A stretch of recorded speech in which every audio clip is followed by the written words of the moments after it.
السلام علیکم ناظرین، آپ دیکھ رہے ہیں HND نیوز۔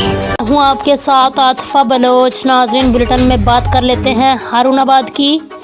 HND نیوز کے انچارج نمائندگان غلام محی الدین کی رپورٹ کے مطابق قانون کے رکھوالے ہی قانون کی دھجیاں بکھیرنے لگے۔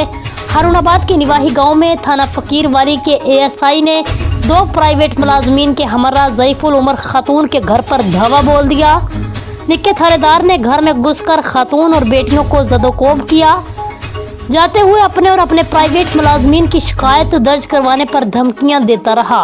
پولیس تھانہ فقیر والی کے نکے تھانے دار ASI اسماعیل محل نے اپنے 2 پرائیویٹ ملازمین الطاف عرف ٹیٹو، عمران عرف مانی کے ہمراہ ہارون آباد کے نواحی گاؤں 432 سکسار میں ضعیف العمر خاتون بشیرہ بی بی کے گھر میں گھس کر چادر اور 4 دیواری کا تقدس پامال کرتے ہوئے خاتون اور اس کی بیٹیوں کو تشدد کا نشانہ بنایا اور گالی گلوچ کرنے کے بعد ضعیف العمر خاتون بشیرہ بی بی کے گھر سے 1.5 تولہ طلائی زیور اور دیگر گھریلو سامان سمیت دیسی مرغیاں بھی ساتھ لے اڑے۔